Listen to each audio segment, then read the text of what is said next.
And thanks for joining us for your 5 News at 6. I'm Darren Bobb. And I'm Morgan Wrigley. We start tonight with the trial of a former Washington County deputy began today in Fayetteville. Stevon Grindstaff is accused of killing someone during a traffic stop 2 years ago.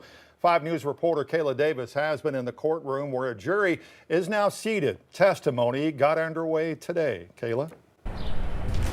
That's right, Morgan, Darren. It was a slow start to the morning with the special prosecutor and the defense attorney questioning around 40 people to then select 12 jurors and 1 alternate right around noon. Then we got into opening statements. Special prosecutor Robbie Jones said Grindstaff, quote, acted on the if, followed by the defense attorney's opening statement where he said he, quote, was dumbfounded at the proposition the state made to the jury. Then we got into more of the details of what happened that night, starting with the first 2 witnesses called to the stand, both Arkansas State Police special agents who collected evidence at the scene. The first one confirmed photographic evidence and the second one physical evidence of shell casings, a pistol magazine, and bullet fragments. Next, they showed Grindstaff's body cam footage from that night. They showed a bumpy chase through dense shrubs and tall grass. Then you could see Grindstaff's vehicle comes to a stop and he gets out, moving towards the driver's side window of Stacy's truck. And at that point, Stacy begins to reverse and Grindstaff immediately fires multiple shots. Next in the footage, you can see him helping the passenger and her dog out of Stacy's pickup truck and towards his patrol car. And once the passenger is in safety in that car, you can hear Grindstaff sighing deeply, crying and saying, quote, I didn't want to do that. At that point, I looked over at Grindstaff from behind and you could see him wiping his face with a handkerchief multiple times as he continued to watch that footage. Now, attorneys are saying that this is going to last about 3 days, so we are going to keep you updated as more details continue to unfold in court. But for right now, I'm covering news where you live in Washington County. Kayla Davis, 5 News. Thank you, Kayla. And we'll be in the courtroom this week. You can follow updates on this trial as it moves forward with our free 5 News smartphone app.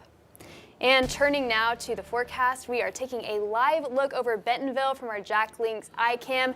It was another hot day outside. Meteorologist Stephen Elmore joins us now with the first look at if there's any relief from the heat in the forecast. Yeah, we'll see that relief once we get maybe closer towards the end of fall, getting towards Halloween and stuff, and closer towards the holiday season. It's that time of year. It's hot, it's humid, it's hazy. It's going to be around here for a while. Now, good news is not too hot just yet. You know it when we start to get those heat advisories, those excessive heat warnings. That's when we're really getting into summer. Today, it was hot out there. Those heat index values right around 95 up to the triple digits. That's going to be around for quite a while. Here's a look at current things out there right now. We've seen those puffy clouds really throughout the day today. Every once in a while, a quick downpour, and that's what we've seen so far. Had a quick downpour there, parts of Crawford County into Washington County, but that has since started to fall apart there. The rest of this evening, we'll watch out for maybe a few stray showers here and there. Really, that's going to stay in the forecast throughout most of this week.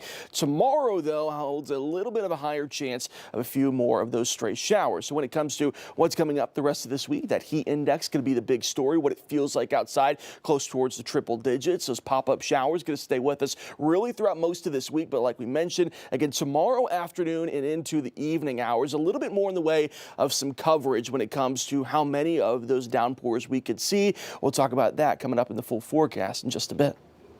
All right, Stephen, thanks. Now to the latest on the ongoing conflict with Iran after U.S. airstrikes targeted the country's nuclear sites over the weekend. President Trump announced within the last hour that Iran and Israel have agreed to a phased ceasefire that's expected to bring an end to fighting that's been going on for nearly 2 weeks. The White House expects it to be phased in over the next 24 hours. The news comes hours after Iran launched a counterattack on a U.S. base in Qatar earlier today. That base is the largest operated by the U.S. in the Middle East, and right now the Pentagon does not believe there are any American casualties. Bombers that carried out the attack on Iranian nuclear sites are back home. This video captured yesterday at Whiteman Air Base in the Kansas City area, where B-2 bombers involved in the strike returned home. White House says the attacks destroyed Iran's most key nuclear sites. Arkansans now watching gas prices as tensions escalate between Israel and Iran. 5 News reporter Claire Eberbach is learning if the U.S.'s recent involvement in the conflict could impact your wallet. According to a Gas Buddies survey, the average gas price is up nearly 7 cents per gallon in just the last week. I spoke with drivers who say this increase isn't just an inconvenience, but could put a strain on their everyday lives. As of Sunday, the lowest gas price in Arkansas was $2.39 per gallon, while the highest reached $3.99. Two key issues could affect prices. First, international tensions causing uncertainty in oil supply. The potential closure of the Strait of Hormuz, a critical checkpoint for global oil shipments, would impact supplies. Second, summer travel season also increases the demand for fuel, driving up prices at stations across the state. It's not going to be good for families, and especially people who work, who drive distances. As I drive all across northwest Arkansas, it's going to affect us. It's just going to affect everybody. It's not good. Experts say gas prices are going to continue to rise, with the national average likely reaching another 7 to 15 cents in the next week. In Lowell, covering news where you live, Claire Everbach, 5 News. All right, Claire, thanks. Now we'll be tracking developments from the White House, by the way, on the tensions in the Middle East, and have any updates around the clock on our website at 5newsonline.com. Well, another candidate is throwing their name in the hat for next year's governor's race in Arkansas. State Senator Frederick Love officially announced his plans to seek the Democratic nomination today. Love currently represents parts of Pulaski County in the state Senate. He says his 2026 campaign will focus on issues facing Arkansas communities and protecting the state's public schools. He's the second Democrat to announce his candidacy after Gary Husky. Governor Sarah Huckabee Sanders is also seeking the Republican nomination for a second term as Arkansas governor.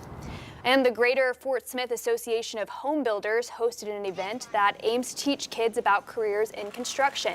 The event was for 4th through 6th graders, giving them a first-hand look at the world of building and skilled trades. Fort Smith Schools really stresses the importance of career awareness and exploration as early as possible. And by partnering with the Fort Smith Home Builders and with the Fort Kids Children's Museum, we're really giving some children an opportunity to explore an area that they might not have known about before. Organizers say they're hoping to make the construction camp an annual tradition.